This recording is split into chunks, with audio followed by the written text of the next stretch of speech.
Can you tell me who this man is?" The detective's voice was calm. Too calm. He pointed straight at me. I looked at my 13-year-old son. His eyes were red, like he'd been crying for hours. He stared at me. I waited for him to smile, to say my name, to run toward me. Instead, he slowly shook his head. "I don't know him." Every sound in the room disappeared. "No," I whispered. "Ethan, it's me." He didn't even look at me again. One of the officers stepped between us. "Mr. Carter, please." "No, that's my son. He knows who I am." The detective turned back toward Ethan. "So you've never seen this man before?" Ethan swallowed. His lip trembled. "No, I've never seen him." For a second, I honestly thought my son had lost his memory. Maybe he'd been drugged. Maybe he'd been hurt. Maybe he was in shock. Nothing else made sense. I took another step. "Ethan." For just a fraction of a second, our eyes met. I saw something I'll never forget. Fear. Not fear of me. Fear for me. At the time, I didn't understand the difference. 3 days later, I finally did. By then, it was almost too late. My name is Daniel Carter.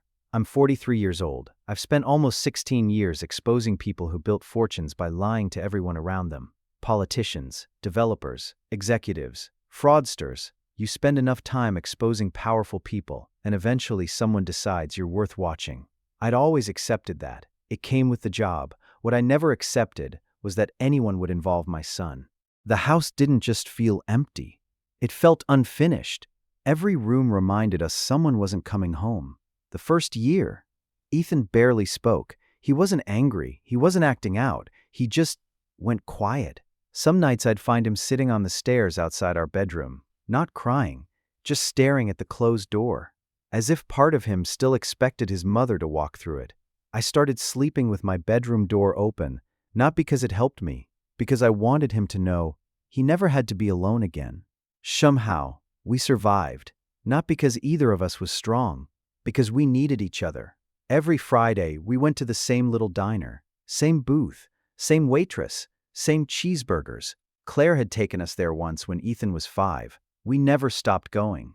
Every Sunday, we made pancakes. Mine were always too dark. His were somehow perfect, which he never let me forget. I think Mom secretly taught me because she knew you'd never figure it out. "Oh, really?" "Absolutely. So I've been set up?" "For years." "I knew it." He laughed, a real laugh, the kind I'd been terrified I'd never hear again after Claire died. Moments like that, they didn't erase the pain.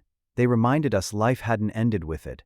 Ethan wasn't popular. He wasn't unpopular either. He was just Ethan. He loved astronomy, old cameras, history documentaries. He collected random facts nobody else cared about. One evening he spent 20 minutes explaining why lighthouse lenses were engineering masterpieces. I listened to every word, not because I cared about lighthouse lenses, because he was excited. And after losing Claire, I learned something. When someone you love lights up talking about something, you let them, no matter how ridiculous the subject is. Most mornings, I drove him to school. It became our routine. He'd complain about homework. I'd pretend to agree with his teachers. He'd accuse me of taking their side. "You know, Mr. Collins gave us another essay? Sounds educational. Whose side are you on?" "The side that doesn't have homework." "So, mine?" "No, the taxpayers." He groaned dramatically. "I can't believe you're allowed to be funny." "I'm hilarious. You're 43. So? You use Facebook." "I use Facebook Marketplace." "Exactly." I laughed so hard I almost missed the turn. That Tuesday felt exactly like every other Tuesday. Gray sky, light rain, too much traffic. We stopped at a red light about 5 minutes from school. Ethan was halfway through explaining why his history teacher secretly hated him, when he suddenly stopped talking. Completely. I glanced over. He wasn't looking at me. He was staring into the passenger side mirror. "You okay?" No answer. "Ethan?" He blinked. "Huh?" "You disappeared for a second." "Oh, I'm fine." I followed his eyes into the mirror. Across the intersection stood an older man, late 60s, gray coat, flat cap, holding a newspaper. He wasn't doing anything unusual, just standing there, waiting for the light to change. "You know him?" Ethan looked away immediately. "No." "You sure?" "I've never seen him." The light turned green. Cars started moving. I drove through the intersection. Normally, Ethan would have gone straight back to complaining about school. Instead, he quietly said, "Dad? Yeah? Can we take Maple Street?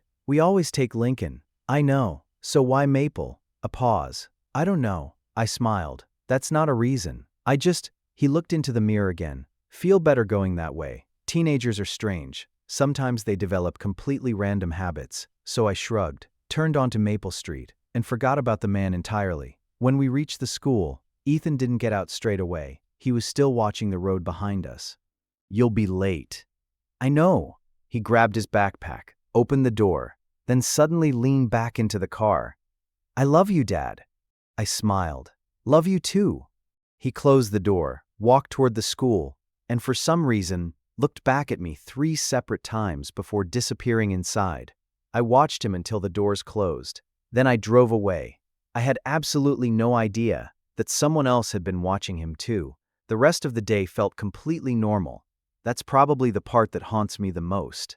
Nothing dramatic happened. Nobody chased us. Nobody made threats. Nobody broke into our house. If you'd looked at our lives from the outside, you would have seen an ordinary father and his son. I dropped Ethan off at school, went to work, answered emails, interviewed a whistleblower over coffee, picked Ethan up, made dinner, watched television. Normal, painfully normal, because evil rarely announces itself. It usually arrives quietly enough that you mistake it for coincidence. I worked out of a small office above a local newspaper building. Nothing fancy. Old carpet, cheap coffee, a printer that only worked when somebody threatened to replace it. My editor, Mike, was already waiting when I arrived. You look tired. I've got a teenager. You've had a teenager for 2 years. I know. They keep evolving. He laughed. So, how's Carter Developments? I dropped my bag beside the desk. Dirty. Still? Even dirtier than last week. He folded his arms. You have proof. Not enough. But I'm close. Mike had known me almost 15 years. He could usually tell when I'd found something important. He looked toward the office window before lowering his voice. Be careful. I always am. No. He shook his head. I'm serious. I've had 2 different people ask if you're still working this story. I frowned. Lawyers? I wish. What do you mean? They weren't asking me to stop you. They were asking how much you already knew. A small chill ran through me. What did you tell them? That I barely know what you're investigating. You don't. Exactly. He smiled. See? I can lie when it matters. Around lunchtime, I checked my phone. 1 message from Ethan. History test was awful. I smiled. You'll survive. A few seconds later. Probably. Then another. Can you pick me up 5 minutes early today? That was unusual. Why? Nearly a minute passed. Then, just don't want to wait outside. I stared at the message. Everything okay? This time, he answered immediately. Yeah. Then nothing else. Shh. School finished at 3:15. I got there at 3:10. As promised. Children poured through the gates. Parents waved. Cars lined both sides of the street. Then I saw Ethan. He walked straight toward the car, opened the passenger door, and immediately locked it after sitting down. Click. I looked at him, expecting someone. What? You locked the door. Oh. He unlocked it again. I didn't even notice. He was lying, not because of what he said, because he'd never locked the car before. Not once. Shh. How was history? Horrible. That bad? I think Mr. Collins enjoys suffering, so nothing new. Normally, that would have earned me a laugh. Instead, he looked through the passenger window, watching the pavement, watching every passing car, watching everyone. I decided not to push him. Maybe something had happened at school. Maybe a fight. Maybe bullying. Teenagers often hide those things. I remembered being 13. Sometimes the hardest part wasn't the problem itself. It was admitting you had one. Shh. Halfway home, we stopped at a supermarket. I'll just grab milk. I'll come. You sure? He nodded so quickly it almost surprised me. Inside, he stayed unusually close to me, not embarrassed, not wandering off to look at snacks, practically beside my shoulder. When I stopped near the dairy aisle, he stopped. When I moved, he moved. Like a little kid. I almost smiled. Then I noticed him looking over my shoulder. His expression changed instantly. The color drained from his face. What? He looked away. Nothing. I turned around. The older man from the traffic lights. Gray coat, flat cap, standing at the far end of the aisle, reading the label on a bottle of orange juice. He never looked toward us, never moved closer. After a few seconds, he simply placed the bottle back, turned the corner, and disappeared. You said you'd never seen him. I haven't. That's the same man. I don't know. You were staring. I wasn't. His voice sounded too fast, too defensive. I let it go, but something in my stomach tightened. Shh. That evening, we made dinner together. Another tradition. Claire used to cook. After she died, we both learned by making spectacular mistakes. You remember when we almost burned the kitchen down? Ethan smiled faintly. That was your fault. It was teamwork. You put metal in the microwave. I was experimenting. You were an idiot. I prefer creative. For a moment, everything felt normal again. Then my phone rang. Unknown number. I answered. Daniel Carter. Silence. No breathing. No background noise. Just silence. Hello? A man's voice finally spoke. Calm. Almost friendly. You should spend more time being a father. The line disconnected. I frowned. Probably another crank call. I slipped my phone into my pocket. Then I looked up. Ethan was standing completely still. The plate he'd been drying had slipped from his hands. It hit the floor and shattered into pieces. His face had gone completely white. I rushed toward him. Ethan, he wasn't looking at the broken plate. He was looking at me, like he'd just heard something he'd been terrified of hearing again. The plate shattered across the kitchen floor. For a second, neither of us moved. I looked at the broken pieces, then back at Ethan. You okay? He nodded too quickly. Yeah. Did you cut yourself? No. His hands were shaking, not a little, violently, like he'd been standing outside in the middle of winter. I stepped closer. Ethan, what is it? Nothing. That phone call scared you. It didn't. You turned white. I'm just tired. I wanted to push. Every instinct told me he was lying. Instead, I handed him the broom. We'll clean this up together. He looked relieved, like I'd just decided not to ask the one question he couldn't answer. Shh. That night, I couldn't sleep. The caller's voice kept replaying in my head. Spend more time being a father. It wasn't what he'd said. It was how he'd said it. Not angry, not threatening, confident, like he already knew something I didn't. At midnight, I gave up trying to sleep, went downstairs, made coffee. While waiting for the kettle, I looked through the kitchen window. Nothing. Just the street. One streetlight. 2 parked cars. Rain. I laughed at myself. You've been investigating corrupt businessmen too long. Paranoia comes with the job. I switched the kitchen light off, started walking upstairs. Then I noticed a faint reflection. Not outside. Inside the glass. A tiny red dot. For a split second, it rested on my chest, then disappeared. I rushed back to the window. Nothing. No one. No cars moving. No footsteps. Just darkness. Maybe, I told myself, it had been a reflection from another house. Maybe, I wanted to believe that. Shh. The next morning, Ethan was already awake, sitting at the kitchen table. He hadn't touched his cereal. You've been up long. I couldn't sleep. Nightmare. He shrugged. Sort of. I poured coffee. You want to talk about it? No. He looked exhausted, dark circles under his eyes. His phone buzzed. He grabbed it instantly. Read the screen. Then locked it before I could even see whether it was a message or a notification. You've become popular. What? You're guarding that phone like it's nuclear launch codes. He forced a smile. It's just school stuff. I didn't believe him. But I also remembered being 13. Privacy suddenly becomes more important than oxygen. Shh. On the drive to school, he barely spoke. Every few seconds, he checked the mirrors. Not the side mirror nearest him. All of them. The rearview mirror, the passenger mirror, the driver's mirror. Scanning, watching, like he expected someone to appear. When we stopped outside the school, he didn't get out. Instead, he stared straight ahead. Dad? Yeah? He stopped. If what? If somebody told you, another pause, to stop doing something, would you? I smiled. Depends. On what? Whether they're right. What if they weren't asking? What if they were warning you?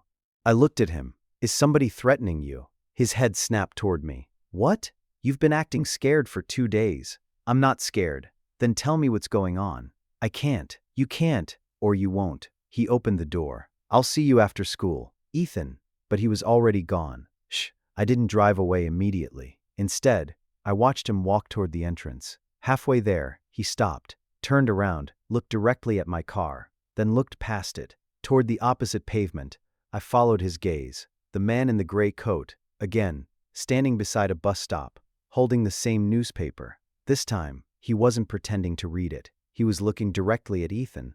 Neither of them waved. Neither of them spoke. The man simply tapped 2 fingers against the newspaper. Once, Ethan lowered his head and walked into school. I opened the car door, started toward the pavement. A bus pulled in between us. It stopped for maybe 5 seconds. When it drove away, the old man was gone.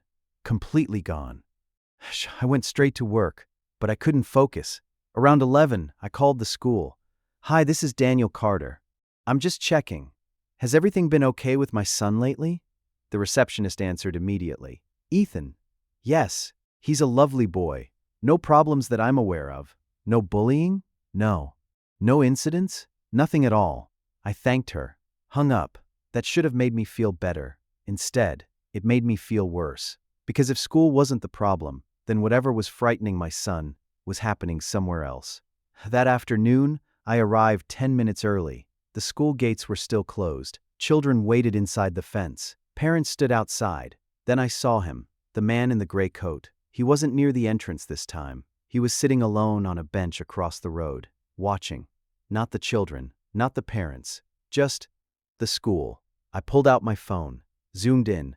As I pressed the shutter, he slowly turned his head, looked directly into my camera, and smiled. Not a friendly smile, the kind of smile that says, "I know exactly who you are." A second later, my phone vibrated. Unknown number. I answered without taking my eyes off him. The same calm voice spoke. "You really should stop taking photographs, Daniel."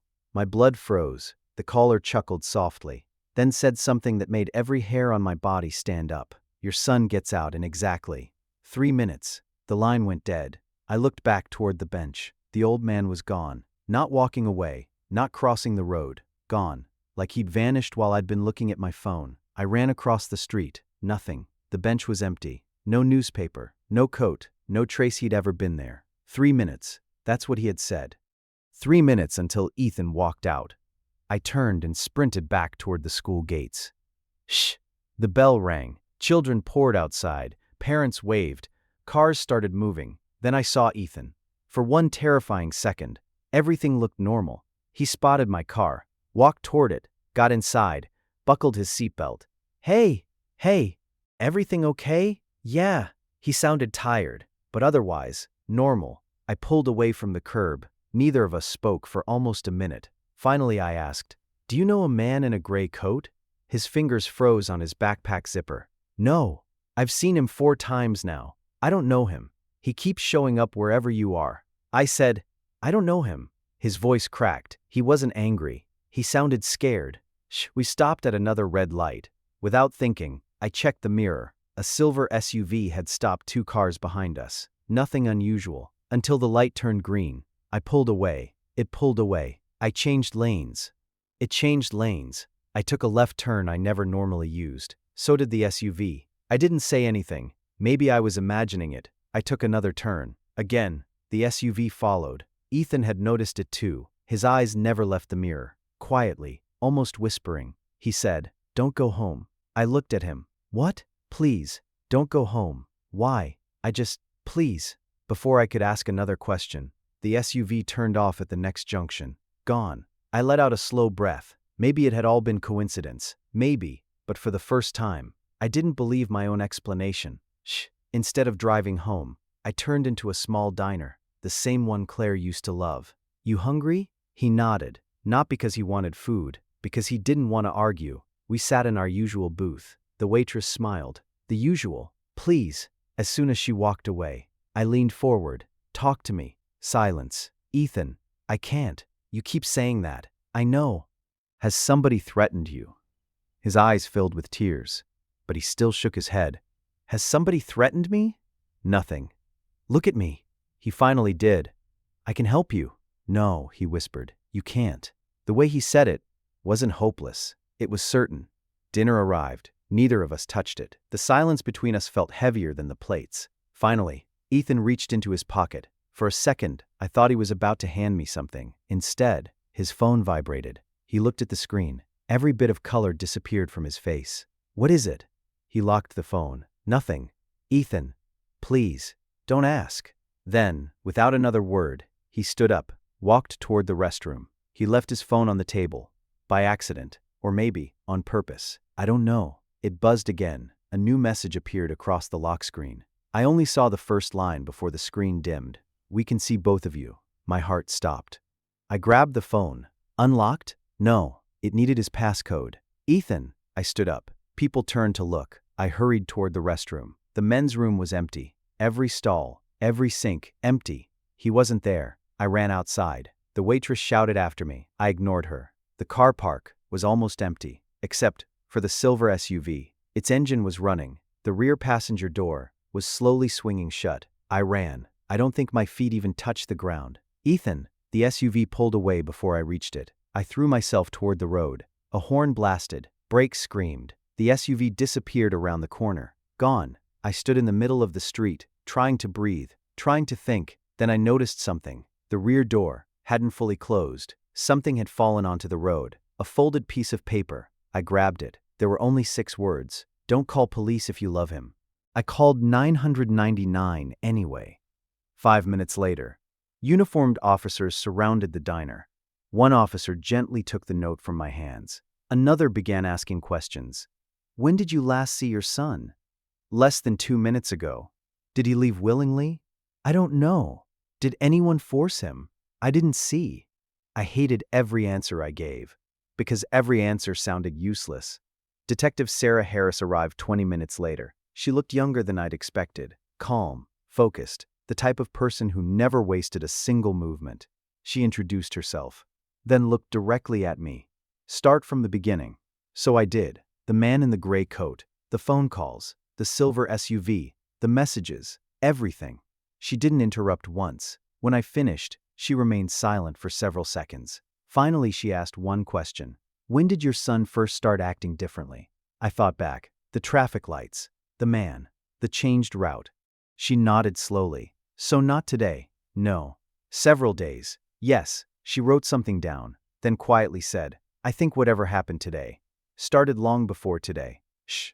The CCTV from the diner arrived first. We watched it together, frame by frame. Ethan stood up from the table, walked toward the hallway, exactly as I remembered. Then, something happened that I hadn't seen. Halfway to the restroom, he stopped.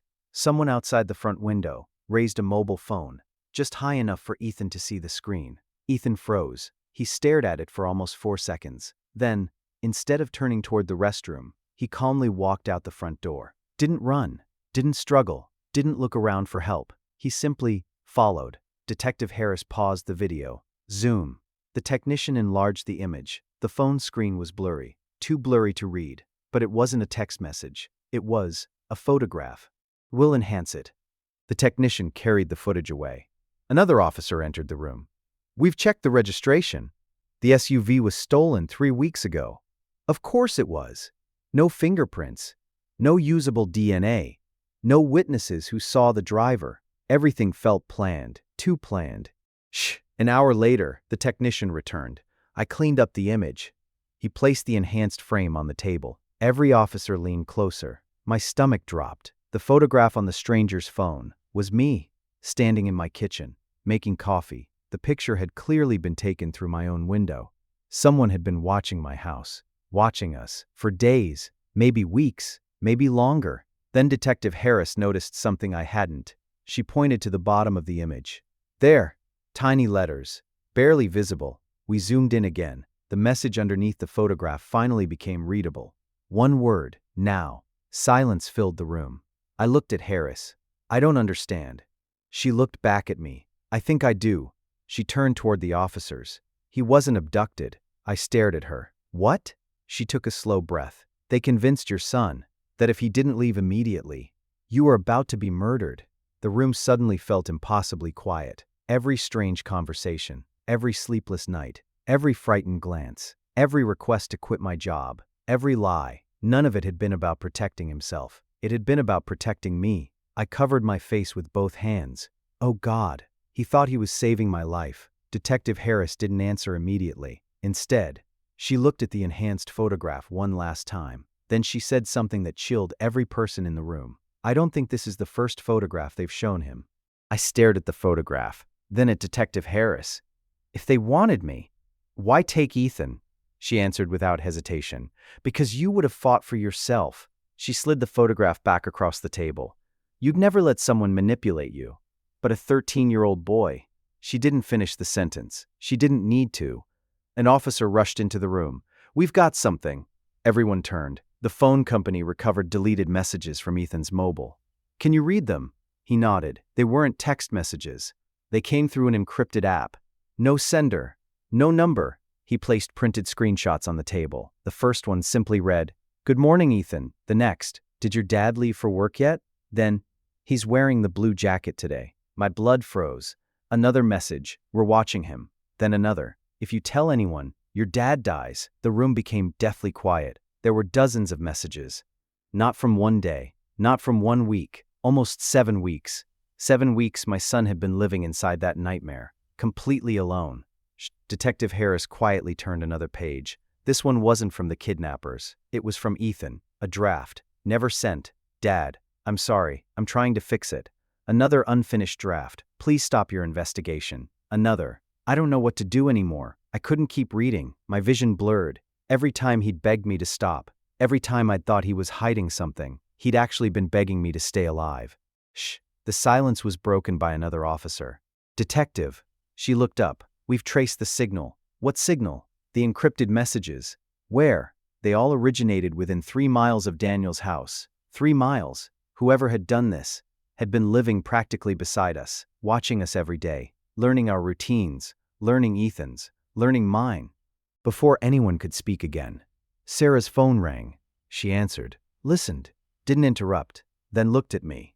"They're calling the station." She pressed speaker. The same calm voice filled the room. "Mr. Carter." Nobody answered.